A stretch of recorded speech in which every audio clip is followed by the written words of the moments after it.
Hi, I'm Pam, and I'm here to talk about video games. Today I'm talking about a brand new Metroidvania where you play a recently deceased kitty tasked with cleaning up the afterlife. It's Crypt Custodian. Crypt Custodian released on August 27th for PC and consoles. I played this on Xbox Series X with a key provided by the developer. This is the third outing by developer Kyle Thompson, who previously made Sheepo and Islets. In Crypt Custodian, you play a cat named Pluto, who has recently died and found himself in the afterlife. In a cute bit of gaming meta-humor, you are found to have been a bad cat, and assigned to clean up the afterlife, forever, rather than go on to the palace where everyone aspires to go. While you're cleaning up with your trusty broom, you'll explore, gain new abilities, make friends, and discover that things aren't exactly as they seem. The game takes place in a top-down perspective, which has you traversing platforms over water, air, and sky. You'll be fighting enemies that shoot projectiles and jumping over obstacles and attacks. Controls at the start of the game are very simple.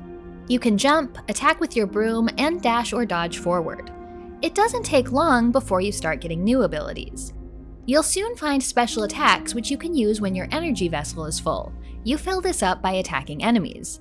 You can only have one special attack equipped at a time, but you will find a variety of them, which can do spin attacks at close range, directional attacks, or even hit everything on screen. You'll also get a wide variety of upgrades. Using upgrade points, similar to Hollow Knight's notch system, you can equip upgrades to make your character stronger. These include an extra health point, doing damage to enemies when they hurt you, increasing your movement speed, or disabling fall damage. There are more than 30 upgrades to collect, along with 8 special attacks. I was really excited for Crypt Custodian as I'm a big fan of both Sheepo and Islets. I was a little concerned about the move to a top-down perspective though. I'm all for devs trying new things, I just tend to greatly prefer 2D platforming. I'm happy to say that it didn't take long for Crypt Custodian to win me over. Once I started getting a few new abilities, I found that the exploration and platforming were just as satisfying here as in my favorite 2D Metroidvanias. A lot of care was taken in making the player feel in control and aware of exactly where they stand in this 3D environment. One thing I really liked is that you can't just run off ledges, you need to jump. You can jump poorly and end up falling and taking damage, but there's no falling by accident. When you jump, there's also a circular icon below you to let you know where you are, so it's easier to tell where you'll land. The more abilities you get, the more interesting and fun the platforming becomes. Early on, you get a faster dash that also lets you dash through the air. You'll be able to throw your broom like a boomerang, which can be used to hit switches to open gates or extend bridges. One of the most interesting abilities is Split. Your ghost form can separate from you and use platforms your normal form would fall through. This gets used in a number of creative ways. The world itself also contains ways to make traversal more fun, like collapsing platforms and bubbles which help you jump further. I really enjoyed the combat in the game. Enemies are adorable, first of all, but also have interesting attack patterns. They telegraph when they're going to attack, and the types of attacks can be anything from a basic melee swipe to sending out waves of spikes around them. I thought the balance of enemy placement was great. There are enough enemies to keep things interesting, but I never felt overwhelmed or like I couldn't just run past them to the next screen if I wanted to. The bosses in Crypt Custodian are numerous and varied. I really enjoyed these. Some of them look like they're straight out of a Studio Ghibli film, and they all have amusing backstories and fun patterns to learn. I fought a dozen bosses during my time with the game, all of which have very different designs. Some incorporate platforming into their fights, while others have you on solid ground. Some bosses are huge, like the Ice Witch, looming over the battlefield and tossing attacks at you, while you wait for a chance to attack them. Other bosses, like the Imposter, have multiple enemies attacking at once. Many of the fights feel a bit like a bullet hell boss, with projectiles coming at you from every which way. The Rail Rider fight was a real standout for me, as it constantly forced me to find the one safe place to stand. I found Crypt Custodian to be a rather approachable game, on the easier side in terms of difficulty. Most bosses took me a few attempts to master, though there were a few in the middle where I felt I overpowered them quite a bit. An aspect that does make things more challenging is that there's no healing while you're fighting. The health you start a fight with is all you have to work with. All the healing is done at shrines, which also serve as save, equip, and teleport points. And you can't get your health up to obscene levels. I started with 3 health and ended the game with 5.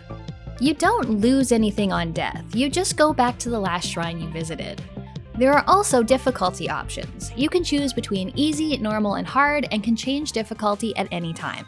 I played through the whole game on normal. There are a number of optional challenges in the game that do make things more difficult. These are a lot of fun and put your timing, damage avoidance, and even some puzzle-solving ability to the test. Curse statues can be activated, which give you something to overcome, like only being able to take 1 damage before you die, or causing enemies to explode on death. You need to kill a set number of enemies to clear the curse and be rewarded. There are also challenge rooms, locked-in areas where you can get a chest if you defeat waves of enemies without taking damage. I like that these always warned you first, and you get the option of taking these on or not. Timing puzzles challenge you to hit a series of markers in a short amount of time in order to open a gate and be rewarded. These can be quite clever and require both lateral thinking and precision platforming to succeed. I was surprised by how large the game map is. Though this isn't an overly long game, it took me about 9.5 hours to beat it with 82% completion, the map feels incredibly expansive. There are more than a dozen different environments, which all seem to add something new to the gameplay. Standouts for me were Demon's Point, an abandoned carnival level where you use rides to get around. I also loved Neon Crest, a space-themed environment where dashing changes the world around you, making platforms and enemies disappear and reappear. The map is very non-linear, and I was free to explore in many different directions. It seemed like many areas and bosses could be tackled in different orders. I constantly felt rewarded for exploring and doing the various challenges in the game. Aside from opening up new abilities, there were also upgrades, upgrade points, and special attacks to find. The more collectible types of things were great as well. In each area, you could find pictures that revealed the backstory of one of the characters. You can also free trapped spirits and be rewarded with currency and other bonuses.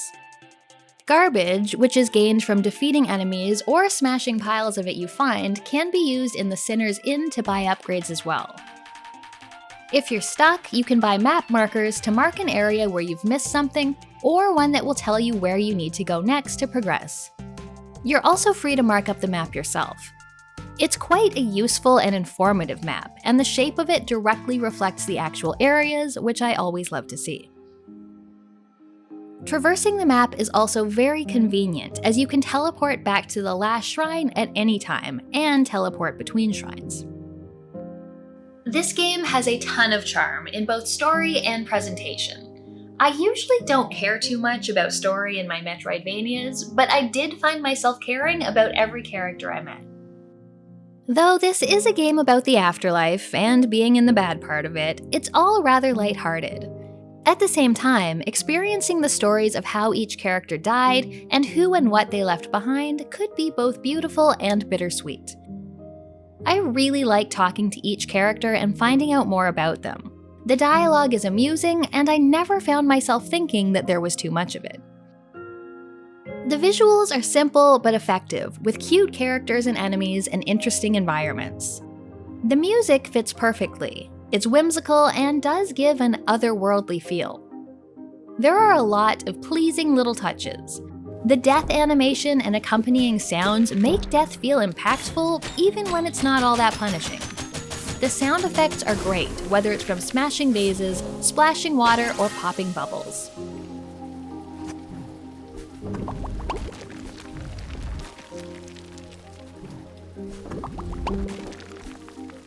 Once you complete the game, you can access a boss rush mode where you can take on all the bosses on any difficulty. There's still a bunch for me to do in the game, and I do plan to play more to get all the collectibles and likely reveal more to the ending of the story. Crypt Custodian completely charmed me. It feels great to play, the map is expansive and fun to explore, and all the characters you meet along the way are delightful. It provided me with a very chill experience with occasional spots of challenge, and I enjoyed the entirety of my time with it. If you want to see more, check out my review of Islets, or another of my videos. I have a Patreon if you want to support the channel. Thanks for watching, and I'll see you next time.